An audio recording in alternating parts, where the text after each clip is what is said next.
51వ కీర్తన 12వ చరణాన్ని చదువుకుందాం. నీ రక్షణానందము నాకు మరలా పుట్టించుము, సమ్మతి గల మనసు కలుగు చేసి నన్ను దృఢపరుచుము. కీర్తనకారుడైన దావీదు తన దైనందిన ఆత్మీయ జీవిత యాత్రలో ఒకానొక రోజు తను దేవుని సన్నిధిలో ప్రార్థిస్తున్న కీర్తనగా చూడవచ్చు. తను ఏకాంతంగా ప్రభుతో ప్రార్థన చేయటం ప్రారంభించాడు. నాతాను ప్రవక్త చేత హెచ్చరించబడి గద్దించబడి తను చేసిన పాపాన్ని బట్టి దేవుని వాక్కు నాతాను ద్వారా బయలుపరచబడి ఆ వాక్కు దావీదును హెచ్చరించినప్పుడు తను ఏకాంతంగా దేవుని సన్నిధిలో ప్రార్థిస్తున్నాడు. అంటే తనకు తెలిసిపోయింది, తను చేసిన పాపాన్ని బట్టి, తను చేసిన నేరమును బట్టి, తను చేసిన వ్యభిచార పాపమును బట్టి తనలో రక్షణ ఆనందం పోయిందని తను గుర్తించాడు. ఏం పోయింది? రక్షణానందం పోయింది. చూడండి, ఈ భక్తుడు చేసిన నేరం ఒకసారి మనం ఆలోచించాలి. బత్సేబా అనే ఆమె విషయంలో నేరం చేశాడు. ఊరియా అనేటువంటి సైనికుడి యొక్క భార్య విషయంలో ఎప్పుడైతే తను నేరం చేశాడో, ఎప్పుడైతే పాపం చేశాడో దేవుడు తనను హెచ్చరిస్తున్నాడు. చేసిన పాపాన్ని బట్టి దేవుడు హెచ్చరించినప్పుడు, గద్దించినప్పుడు వెంటనే ఈ భక్తుడు దేవుని సన్నిధిలో క్షమాపణ కోరడానికి, దేవుని సన్నిధిలో పశ్చాత్తాపపడడానికి ఈ కీర్తన రాస్తున్నాడు. అందుకే ఈ కీర్తన ఆరంభంలోనే తను రాసిన కీర్తన ఏమిటంటే, దేవా నీ కృప చొప్పున నన్ను కరుణింపుము, నీ వాత్సల్య బాహుల్యము చొప్పున నా అతిక్రమములను తుడిచివేయుము, నా దోషం పోవునట్లు నన్ను బాగుగా కడుగుము, నా పాపము పోవునట్లు నన్ను పవిత్రపరచుము, నా అతిక్రమములు నాకు తెలిసే ఉన్నవి, నా పాపం ఎల్లప్పుడూ నా ఎదుటనున్నది, నీకు కేవలం నీకే విరోధముగా నేను పాపము చేసి ఉన్నాను. చూడండి, తను దేవుని సన్నిధిలో పాపాన్ని ఒప్పుకుంటున్నాడు. ఒకవేళ ఆ రోజు నాతాను హెచ్చరించినప్పుడు పాపాన్ని కప్పుకోవడానికి ప్రయత్నిస్తే ప్రపంచ చరిత్రలోనే దావీదు ఈరోజు క్రీస్తు వంశావళి పట్టికలో పేరు చేర్చబడి ఉండేది కాదు. ప్రపంచ నడిబొడ్డున దావీదు పేరు ఆ పట్టణానికి పెట్టబడి ఉండేది కాదు. దేవుడు సెలవిచ్చాడు, నేడు దావీదు పట్టణమందు నేడు మీ కొరకు రక్షకుడు పుట్టి ఉన్నాడు. యెరూషలేము అనే పట్టణానికి దావీదు పేరు పెట్టేశాడు దేవుడు. కారణం ఏంటో తెలుసా? దావీదు ఒప్పుకునే మనసు ఉంది. దావీదుకి ఏ మనసు ఉంది? ఒప్పుకునే మనసు. కొందరు కప్పుకోవడానికే ప్రయత్నిస్తుంటారు. చేసిన దాన్ని కప్పుకోవడానికి ఎన్నో ప్లాన్లు వేస్తారు. కానీ దావీదు అలా చేయలేదు. ఇదిగో నువ్వు ఆ విషయంలో పాపం చేశావు, ఇదిగో ఆమె విషయంలో నేరం చేసావు అన్నప్పుడు వెంటనే దావీదు దేవుని సన్నిధిలో పశ్చాత్తాపపడ్డాడు. ఈరోజు కొందరి జీవితాలు ఎలా ఉన్నాయంటే, దొరికితే దొరలాగా, దొరకకపోతే దొరికితే దొంగ, దొరకకపోతే దొరల్లాగా ప్రవర్తించే వాళ్ళు ఉన్నారు. అవునా? కానీ దావీదు అలా చేయలేదు. ఒకవేళ అలా చేసి ఉంటే దావీదు పేరే దేవుడు క్రీస్తు వంశావళి పట్టికలో లేకుండా చేసేవాడు దేవుడు. చూడండి, దావీదుకి ఎంత మంచి మనసు ఉందో. అందుకే దేవుని సన్నిధిలో అడుగుతున్నాడు, నీ రక్షణ ఆనందం నాకు మరలా పుట్టించుము. ఏ విషయంలో తన మనసును దృఢపరుచుకుంటున్నాడు అంటే, రక్షణ విషయంలో తన మనసును దృఢపరుచుకుంటున్నాడు. రక్షణ విషయంలో, అయా నేను పోగొట్టుకున్నాను ఈ రక్షణ, ఈ రక్షణ నాకు మరలా కలుగు చేయి, దాని విషయంలో నాకు నా మనస్సును దృఢపరచు. దేవునికి మహిమ కలుగును గాక. ఇక నా మనసు చెడిపోవద్దు, నా మనసు తొట్టిల్లొద్దు, నా మనసు అటు ఇటు తిరగొద్దు, నా మనసు అలాగూ అటు ఇటు సంచరించొద్దు, నా మనసు దేని మీద పడితే దాని మీద నా మనసు వెళ్ళనివద్దు, నా మనసును దృఢపరచుము, సమ్మతి గల మనసు నాకు దృఢపరచుము. దేవునికి మహిమ కలుగును గాక. ఈరోజు మన మనస్సును దృఢపరచుకోవాలి. ఏం చేయాలి? మన మనస్సును దృఢపరచుకోవాలి. మన ఆధ్యాత్మిక జీవిత యాత్రలో, ఈ పోరాటములో మన మనస్సును దృఢపరచుకొని ప్రభు సన్నిధిలో మనం ప్రయాణం చేయగలిగితే ఒకరోజు మన పేరును జీవ గ్రంథంలో దేవుడు రాసి పెడతాడు. దేవునికి మహిమ కలుగును గాక. జీవ గ్రంథంలో మన పేరు దేవుడు రాయాలి అంటే రక్షణ విషయములో సమ్మతి గల మనసు, ఆ మనసును దృఢపరుచుకోవాలి. మనసు ఎటు పడితే అటు వెళ్ళకూడదు, ఎలా పడితే అలా ప్రయాణం చేయకూడదు. దేవునికి మహిమ కలుగును గాక. దేవునికి మహిమ కలుగును గాక. తన మనస్సును స్వాధీనపరుచుకున్నవాడు శ్రేష్ఠుడంట. సామెతల గ్రంథంలో ఉంటుంది ఆ మాట. తన మనస్సును స్వాధీనపరుచుకున్నవాడు శ్రేష్ఠుడు. మనస్సును స్వాధీనం చేసుకోవాలి.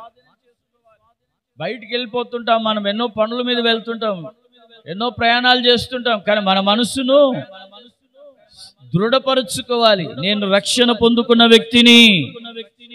ఏ వ్యక్తిని? నేను రక్షణ పొందిన వ్యక్తిని, నేను బాప్తిసం పొందిన వ్యక్తిని. నా మనస్సు దృఢపరుచుకొని దేవుని సన్నిధిలో నేను ప్రయాణం చేయాలి. దేవునికి మహిమ కలుగును గాక. నేను రక్షణ పొందిన వ్యక్తిని. రక్షణ విషయంలో నా మనస్సును నేను దృఢపరుచుకున్న వ్యక్తిగా ప్రభు సన్నిధిలో నేను నిలబడాలి. మన మనస్సును ఏం చేయాలి? దృఢపరుచుకోవాలి. మనస్సును స్టాండర్డ్ చేసుకోవాలి. దృఢపరచుకోవడం అంటే ఏంటి? మన మనస్సును స్టాండర్డ్ గా ఉండాలి. కొందరు మనసు ఎలా ఉంటుందో తెలియదు, ఏ రోజు ఎలా ఉంటారో తెలియదు, ఏ రోజు ఎలా ప్రవర్తిస్తారో తెలియదు, ఏ రోజు ఎలా ఉంటుందో తెలియదు. కానీ దావీదు అంటున్నాడు, నా మనస్సును దృఢపరచుము. దేవునికి మహిమ కలుగును గాక. చూడండి, సమ్మతి గల మనస్సును కలుగు చేసి నన్ను దృఢపరచుము, అప్పుడు అతిక్రమము చేయువారికి నీ త్రోవలను బోధించెదను. దేవునికి మహిమ కలుగును గాక. ఎంత అద్భుతమైన చక్కని మాట అండి. నా మనస్సును నువ్వు ఎప్పుడైతే దృఢపరుస్తావో అప్పుడు నేను ఇతరులకు బోధించగలను. అసలు మన మనసే సరిగా లేకపోతే మనం ఎవరికి బోధిస్తాం? అంటున్నారా? మన మనసే సరిగా లేదనుకో, మన మనసే సరిగా లేకపోతే మనం ఎవరికి దేవుని మాటలు చెప్పగలం? మనం ఎవరికి దేవుని వాక్యాన్ని చెప్పగలం? ఇంకెవరికి దేవుని వాక్యాన్ని చెప్పి మనము మార్చగలం? అసలు మన మనసే బాగోలేదు. మన మనసే బాగోలేదు అనుకో, మన బ్రతికే బాగోలేదు అనుకో, ఇతరులకు మనం బోధించగలమా? హల్లెలూయా. సమరయ స్త్రీ ఏ రోజైతే తన జీవితాన్ని మార్చుకుందో, యాకోబు బావి దగ్గర కుండను విడిచిపెట్టి సమరయ ప్రాంతంలో ఆమె వెళ్ళి, నేను మెస్సయ్యను చూశాను, నేను మెస్సయ్యను నేను ఎరిగి ఉన్నాను, నేను నా బ్రతుకును మార్చుకున్నానని ఎప్పుడైతే యేసయ్యను గురించి ఆమె చెప్పిందో ఆ ఊరి వారందరూ కూడా మార్చబడ్డారంట. దేవునికి స్తోత్రం. మరి మనమే మారకపోతే మన ఇంట్లో ఏం మారుతారు? మనం ఎవరికి ఏమని చెప్పగలం? మనం ఎవరికి ఏ నీతి మాటలు చెప్పగలం? ఏమ్మా మారమ్మా, నీ బ్రతుకు మార్చుకో, నీ జీవితాన్ని మార్చుకో, మనం చెప్పగలమా? మనమే మారకపోతే చెప్పగలమా? మనం మారకపోతే ఇతరులకు మనం చెప్పగలమా? మనమే మారకపోతే ఇతరులకు ఏమీ చెప్పలేము.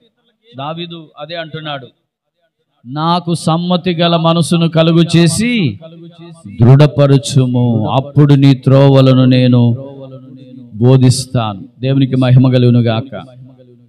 రెండో విషయాన్ని చదువుకుందాం. ఇప్పుడు యెషయా గ్రంథం 35వ అధ్యాయం,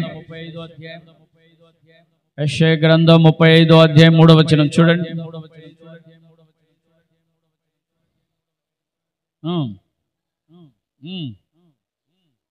అది తొట్టిల్లు మోకాళ్ళను ఏం దృఢపరచుకోవాలి? మోకాళ్ళను దృఢపరచుకోవాలి. మోకాళ్ళను దృఢపరచడం అంటే ఏంటి? మోకాళ్ళను దృఢపరచుకోవడం అంటే ప్రార్థనలో కొందరికి దృఢమైనటువంటి మనసు ఉండదు, ప్రార్థన చేయాలనే మనసు ఉండదు. అది దేవునికి మహిమ కలుగును గాక. చాలా మంది ప్రార్థన చేసుకోరు. పనికి వెళ్ళడమో, తినడం ఏంటో, పండుకోవడం ఏంటో తెలుసు. అయ్యో ఈ రాత్రి దేవుడు ఈ రోజంతా నన్ను ఆయన కృపలో కాచుకున్నాడు, ఈ రాత్రి నేను ప్రభు పాదాల దగ్గర ప్రార్థన చేసి నా పడకను ఎక్కాలి అనే వాళ్ళు చాలా మంది కొరతగా ఉంటారు.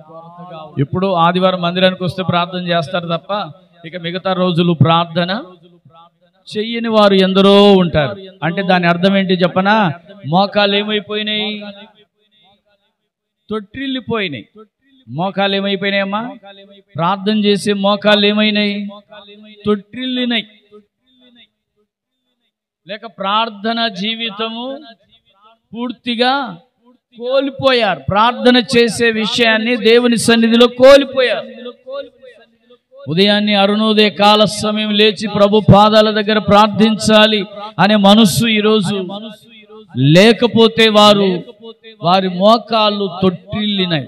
అందుకే దేవుడు అంటున్నాడు, అలాంటి వారిని దృఢపరచండి, తొట్టిల్లిన మోకాళ్ళను దృఢపరచండి. దేవునికి మహిమ కలుగునుగాక.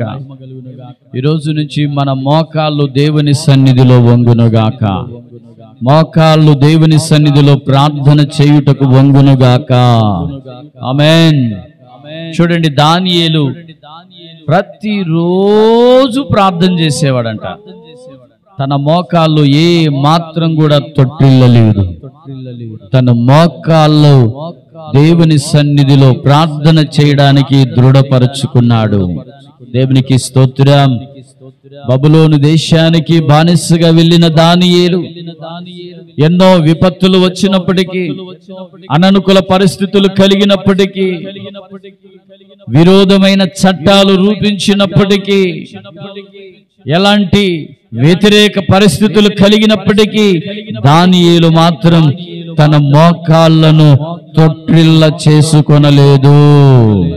దేవునికి మహిమ కలుగునుగాక. తన మోకాళ్ళను దేవుని సన్నిధిలో ప్రార్థన చేయడానికి దృఢపరుచుకున్నాడు. ఈరోజు మనకు కూడా కొన్ని పరిస్థితులు, అననుకూల పరిస్థితులు వస్తే మనం ప్రార్థన చేయలేకపోవచ్చు. కానీ దానియేలు అలాగూ చేయలేదు. ఎవరి దేవుని దగ్గరైనా ఎవరైనా ప్రార్థన చేస్తే వారు ఖచ్చితంగా సింహాల గుహలో వేయబడతారనే ఒక చట్టం వచ్చింది. అందరూ వారు దేవుని దగ్గర ప్రార్థన చేయడం మానేశారేమో గాని దానియేలు మాత్రం తన దేవుని దగ్గర ప్రార్థన చేయడం మానలేదు. తన ఇంటి పైన గది దగ్గరికి వెళ్ళి యెరూషలేం తట్టు కిటికీలు తెరిచి ప్రార్థన చేస్తున్నాడు, స్తుతిస్తున్నాడు, దేవుని బ్రతిమాలుకోవడం చేస్తున్నాడు.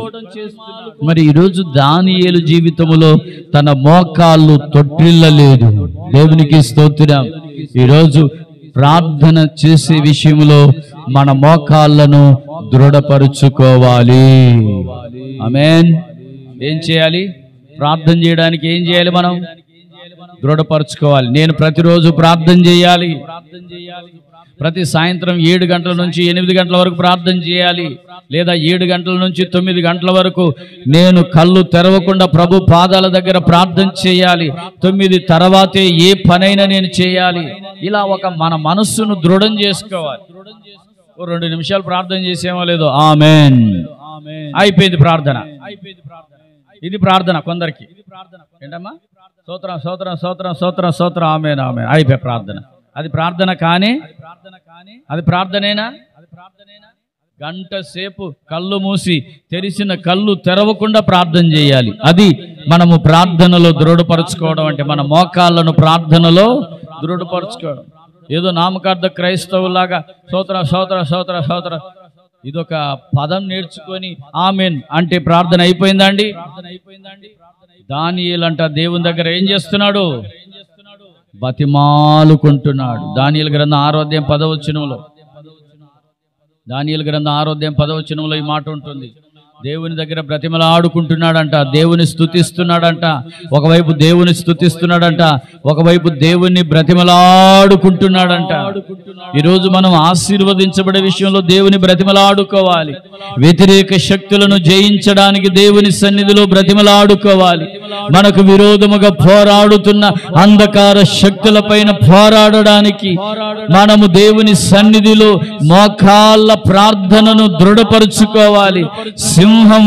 సింహము యొక్క నోటి నుండి దానియేలు తప్పించబడడానికి గల కారణం, దానియేలు తన మోకాళ్ళ ప్రార్థనను దృఢపరుచుకున్నాడు. ఆమేన్. రాయబడిందా? ఏం రాయబడింది? చదవండి. దానియేలు గ్రంథం 6వ అధ్యాయం 10వ వచనం.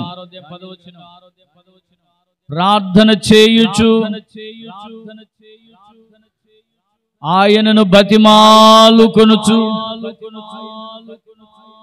బతిమాలుకొనుట చూచి, సర్లేండి మీరు తర్వాత చదువుకోండి. దేవునికి మహిమ కలుగును గాక. దానియేలు ఏం చేస్తున్నాడు? మోకాళ్ళ ప్రార్థన దృఢపరుచుకున్నాడు. ఈరోజు మనం ప్రార్థన చేయడం దృఢపరుచుకున్నామా? దానియేలు ఆ దేశములో ఎన్ని విపత్తులు, ఎన్ని పరిస్థితులు వచ్చినా, చట్ట వ్యతిరేకలు రూపించిన, విరోధ చట్టాలు వచ్చినా తన ప్రార్థన చేయటం మానలేదు. ఈరోజు మన మోకాళ్ళ ప్రార్థనను దృఢపరచుకోవాలి. ఏం దృఢపరచుకోవాలి? చెప్పండి ఏం దృఢపరచుకోవాలి? మోకాళ్ళ ప్రార్థన చేయాలి. నేను అంతేగా ఈరోజు ఖచ్చితంగా ఎటు బయటికి వెళ్ళకూడదు. ప్రార్థన చేసిన తర్వాత ఏదైనా నేను బయటికి వెళ్ళాలి. దేవునికి స్తోత్రం. ఈరోజు నాకు సమయం దొరికింది, 3 గంటల సేపు ప్రార్థన చేయాలి. ఇది మనసు దృఢపరచుకోవాలి. ఏదో 2 నిమిషాలు ప్రార్థన చేసి అది ప్రార్థన జీవితము కానే కాదు. హల్లెలూయా. మరి మోషే 40 రాత్రింబగళ్ళు ప్రార్థన చేయడానికి తను దృఢపరుచుకున్నాడు. నేను 40 రాత్రింబగళ్ళు ప్రార్థన చేయాలి. హోరేబు పర్వతం మీద నుండి నేను దిగి రాకూడదు. 40 రాత్రింబగళ్ళు దేవునితో ప్రార్థన చేయాలి. 40 రాత్రింబగళ్ళు ఉపవాస ప్రార్థన చేయడం అంటే మామూలు విషయమా అండి? మామూలు విషయము కాదు. అందుకే మోషే కొండ మీద నుండి దిగి వచ్చుచున్నప్పుడు తన ముఖ చర్మము ప్రకాశిస్తుందంట. దేవునిలో ఉండేవారు ముఖాలు ప్రకాశిస్తాయి. దేవునిలో ప్రార్థించేవారు ప్రకాశిస్తారు. వాళ్ళ జీవితాలు ప్రకాశిస్తాయి. వారి ప్రవర్తన ప్రకాశిస్తుంది. వారి ఆధ్యాత్మిక జీవితం ప్రకాశిస్తుంది. మోకాళ్ళ ప్రార్థనలో దృఢపరుచుకున్న వారికి వ్యతిరేక శక్తులు పనిచేయవు. గర్జించుచున్న సింహము యొక్క నోటి నుండి వారు తప్పించబడతారు. హల్లెలూయా. ఈరోజు కొందరు పాపంలో పడిపోతున్నారు. కారణం ఏంటంటే ప్రార్థన జీవితం. కొందరికి పాపపు తలంపులు వస్తున్నాయి, సాతాను ఆలోచనలు వస్తున్నాయి, సాతాను తలంపులు పుడుతున్నాయి, పాపపు తలంపులు పుడుతున్నాయి. కారణం ఏంటో తెలుసా? వాళ్ళకి జీవితంలో ఏమీ లేదు. మోకాళ్ళ ప్రార్థన లేదు. మోకాళ్ళ ప్రార్థన ఉన్న వారికి వాటిపైన దేవుడు జయం ఇవ్వబోతున్నాడు. హల్లెలూయా. అందుకే పౌలు గారు అంటాడు, దినదినము నా శరీరమును నేను నలగొట్టుకుంటున్నాను. అంటే మోకాళ్ళ ప్రార్థనని మన శరీరం నలగొట్టబడుతుంది. మోకాళ్ళ ప్రార్థన ద్వారా మన మనస్సును, మోకాళ్ళ ప్రార్థన ద్వారా మనం దృఢపరుచుకున్నప్పుడు మనలో ఉన్న అపవిత్రమైన భ్రష్టత్వానికి ఎక్కడ దిగజారిపోకుండా మనం దేవుని సన్నిధిలో కాపాడబడతాం. స్తోత్రం చెప్పండి. మన యేసయ్య ఎవరు? పరిశుద్ధుడు. మన యేసయ్య ఎవరు అండి? మన యేసయ్య ఎవరు? పరిశుద్ధుడు. ఆయన నేను పరిశుద్ధుడనై ఉన్నాను గనక మీరు. మరి ఆయన పరిశుద్ధుడైనప్పుడు ఆయన దగ్గరకు వచ్చే వాళ్ళంతా ఎలా ఉండాలి? పరిశుద్ధులై ఉండాలి. ఊరకనే సాధ్యమవుతుందా పరిశుద్ధులై ఉండడం అనేది? ఊరకనే సాధ్యమవుతుందా? బైబిల్ తీసుకొని వస్తే సాధ్యమవుతుందా?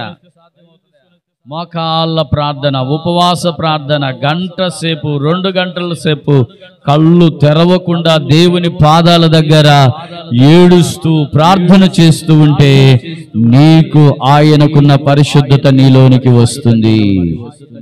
ఆమేన్. ఇది ప్రియులారా, ఈరోజు 2 విషయాలు. ఒకటి చెప్పండి, ఏమి దృఢపరచుకోవాలి? మనస్సు. ఏం చేయాలి? మన మనస్సును ఫస్ట్ దృఢపరచుకోవాలి. సమ్మతి గల మనస్సు. ఏ మనస్సు ఉండాలి? చావైనా బ్రతుకైనా నా దేవునితోనే నేను ఉండాలి. ఆమేన్. రెండవది మోకాళ్ళ ప్రార్థన విషయములో మనము దృఢపరచుకోవాలి. ఇది చేయగలిగితే దేవుడు మనలను అత్యధికంగా ఆశీర్వదిస్తాడు. దానియేలును కూడా ఆ ప్రాంతంలో దేవుడు వర్ధిల్ల చేశాడు. దానియేలును దేవుడు ఆ ప్రాంతంలో వర్ధిల్ల చేశాడు. అసలు దానియేలు అనే పేరే గ్రంథానికి పెట్టబడింది. దానియేలు ఎవరో తెలుసా? అంత్యకాలములో జరగబోయే ప్రత్యక్షతలను దేవుడు దానియేలుకు బయలుపరిచాడు. ఏ ప్రత్యక్షతలు? రాబోయే దినాల్లో ఏం జరగబోతుందో దేవుడు దానియేలుకి బయలుపరిచాడు. రాకడ దినాలు ఎలా ఉంటాయి, ఎలా వస్తుంది, ప్రభు రాకడ ఎలా వస్తుంది, ఏం జరగబోతుందో దేవుడు దానియేలు బయలుపరిచాడు. కారణం తన మోకాళ్ళ ప్రార్థనను తొట్టిల్లకుండా దృఢపరచుకున్న కారణాన్ని బట్టి దానియేలుకు అంత్యకాల సంగతులను దేవుడు బయలుపరిచాడు. హల్లెలూయా. ఈ రెండు విషయాల్లో మన మనసును దృఢపరచుకుంటే దేవుడు మనలను అత్యధికంగా ఆశీర్వదించబోతున్నాడు. చిన్న ప్రార్థన చేసుకొని ముగించుకుందాం. ఈరోజు దేవుడు మనతో మాట్లాడిన మాటల కొరకై కొద్ది నిమిషాలు దేవుని సన్నిధిలో స్తోత్రాలు చెల్లించండి. స్తోత్రం స్తోత్రం స్తోత్రం చెప్పండి. స్తోత్రం చెప్పండి. ప్రభువా, నాతో మాట్లాడిన దేవా స్తోత్రం, నాతో మాట్లాడిన దేవా స్తోత్రం, నాతో మాట్లాడిన దేవా స్తోత్రం. చెప్పు చెప్పు. నాకు సమ్మతి గల మనసును దయచేయి ప్రభువా, సమ్మతి గల మనసు దయచేయి ప్రభువా, సమ్మతి గల మనసు దయచేయి ప్రభువా, సమ్మతి గల మనసును దృఢపరచుకోవాలయ్యా. అందరూ స్తోత్రాలు చెప్పండి. స్తోత్రాలు చెప్పండి. దేవా, నాకు ఆ మనస్సు నీవు నాయనా, నాకు ఆ మనస్సు నీవు నాయనా. సమ్మతి గల మనసు కలుగు చేసి నన్ను దృఢపరచు నాయనా. అయా, నన్ను దృఢపరచు. నా మనస్సు విషయంలో దృఢపరచినందుకు స్తోత్రం. సమ్మతి గల మనసును కలుగు చేసి నన్ను దృఢపరిచిన దేవా, సమ్మతి కలిగిన మనసును నాకు కలుగు చేసి దృఢపరిచిన దేవా.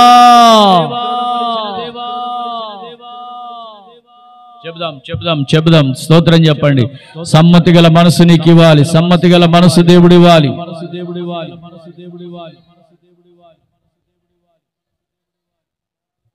హల్లెలూయా, హల్లెలూయా, హల్లెలూయా, హల్లెలూయా.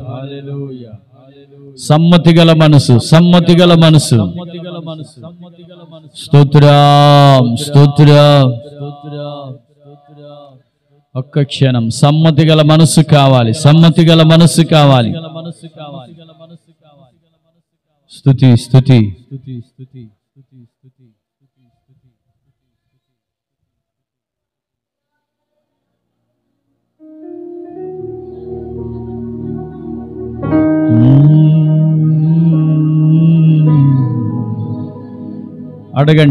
అడగండి. సమ్మతి గల మనస్సు దేవుడు ఇవ్వాలి.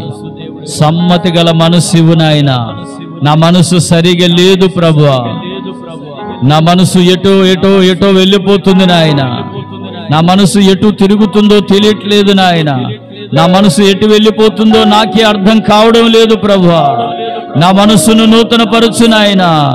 సమ్మతి గల మనసును దయచేయి ప్రభువా. సమ్మతి గల మనసు నాకు దయచేయండి ప్రభువా. సమ్మతి గల మనసును నాకు దయచేయండి నాయనా.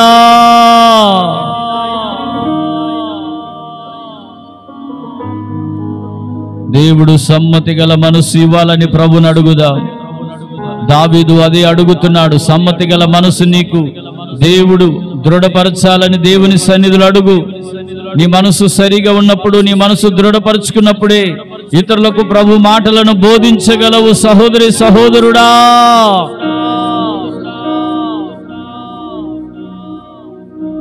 దేవుని సన్నిధిలో అడుగుదాం. స్తోత్రం. హల్లెలూయా, హల్లెలూయా, హల్లెలూయా. స్తుతి.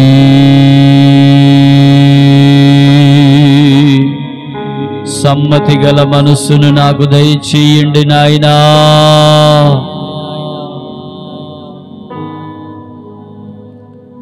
దేవుడు ఈరోజు మనందరితో మాట్లాడిన మాటలన్నిటి కొరకు స్తోత్రించదము. స్తోత్రం. తండ్రి, కుమార, పరిశుద్ధ ఆత్మ త్రియక దేవునికి స్తోత్రించదము. స్తోత్రం. ప్రేమగల తండ్రి, కృపగల ప్రభువా, మహోన్నతుడా, సర్వాధికారి, అద్వితీయుడా, ఈరోజు మాతో మాట్లాడిన మాటల కొరకై స్తోత్రాలు నాయన. ఆనాడు కీర్తనకారుడు నాతాను ప్రవక్త చేత హెచ్చరించబడి గద్దించబడి నీ సన్నిధిలో ఒక సమ్మతి గల మనస్సును ప్రభువా ఆ మనస్సు విషయంలో దృఢపరచుకోవడానికి నీ సన్నిధిలో ప్రార్థించాడు నాయన. ఈరోజు ఈ రాత్రి మేము కూడా ప్రార్థిస్తున్నాం. అయా మా రక్షణ ఆనందం విషయంలో అయా మాకు మరలా పుట్టించి సమ్మతి గల మనస్సును కలుగు చేసి దృఢపరచండి స్వామి. నీకు స్తోత్రాలు. దేవుని వాక్యం చేత హెచ్చరించబడినప్పుడు అయా మా మనస్సును స్థిరపరచుకొని దృఢపరచుకొని నీ సన్నిధిలో నిలబడే కృప దయచేయండి. మా దోషం పోవునట్లు మమ్మలను పవిత్రపరచండి నాయన. మా అతిక్రమములను తుడిచివేయండి నాయన. ప్రభువా మీకు స్తోత్రాలు. ప్రార్థన చేసే విషయంలో ఒకవేళ మేము అయా తొట్టిల్లి ఉన్నామేమో అయా, ఎప్పుడో మాకు అవకాశం కలిగినప్పుడు ప్రార్థిస్తున్నామేమో. ప్రతి అరుణోదయ కాల సమయంలో అయా మెలకుగల ఆత్మ కలిగి అయా ప్రార్థన చేయడానికి మా మోకాలను దృఢపరచుకోవడానికి మీ సన్నిధిలో సహాయము చేయండి అయా. మేము ప్రార్థన చేసే విషయంలో మోకాళ్ళు తొట్టిల్లి ఉన్నాయేమో ప్రభువా. ఆనాడు నాయనా యవన కాలములో బబులోను దేశానికి చెరగా వచ్చిన దానియేలు, యెహోవాకు ప్రియుడుగా పిలువబడిన దానియేలు ప్రార్థన చేయడానికి దృఢపరుచుకున్నాడు నాయన. నీకు వందనాలు, స్తోత్రాలు. మోకాళ్ళ ప్రార్థన చేయడానికి దృఢపరుచుకున్నాడు. చట్టాలు ప్రభుత్వాలు వ్యతిరేకంగా రూపించినప్పటికీ ప్రభువా తను మాత్రం తను ప్రార్థన చేసే విషయంలో మాత్రం తొట్టిల్లలేదు. అందుకే అంత్యకాల సంగతులు తనకు బయలుపరిచావు నాయన. అంత్యకాల సంగతులు తనకు బయలుపరిచి ఉన్న దేవుడవు నాయన. అంత్యకాల సంగతులు తనకు బయలుపరిచావు స్వామి.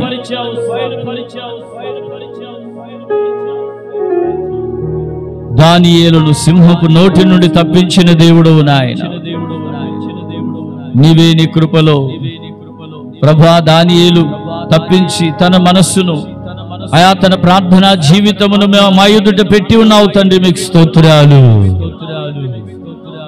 మా దైనందిన ఆత్మీయ జీవితంలో ఎప్పుడు ప్రార్థన చేస్తూ మా మోకాళ్ళు తొట్టిల్లకుండా ప్రార్థనలో స్థిరపరచమని నీ సన్నిధిలో మమ్మల్ని కాపాడమని యేసు నామములో ప్రార్థించి స్తుతించి వేడుకొనుచున్నాము తండ్రి. ఆమేన్. స్తోత్రం స్తోత్రం. నా ప్రాణమా యెహోవాను సన్నిధించుము, నా అంతరంగం ఉన్న సమస్తమైన పరిశుద్ధ నామమును సన్నిధించుము. నా ప్రాణమా యెహోవాను సన్నిధించుము, ఆయన చేసిన ఉపకారములలో దేనిని మరువకుము. యేసు రక్తమే జయం, శిలువ రక్తమే జయం. ప్రభు యేసు నామములో ఈ ప్రార్థనలు ఈ మనవులన్నీ దేవుడు ఆలకించునుగాక. ఆమేన్.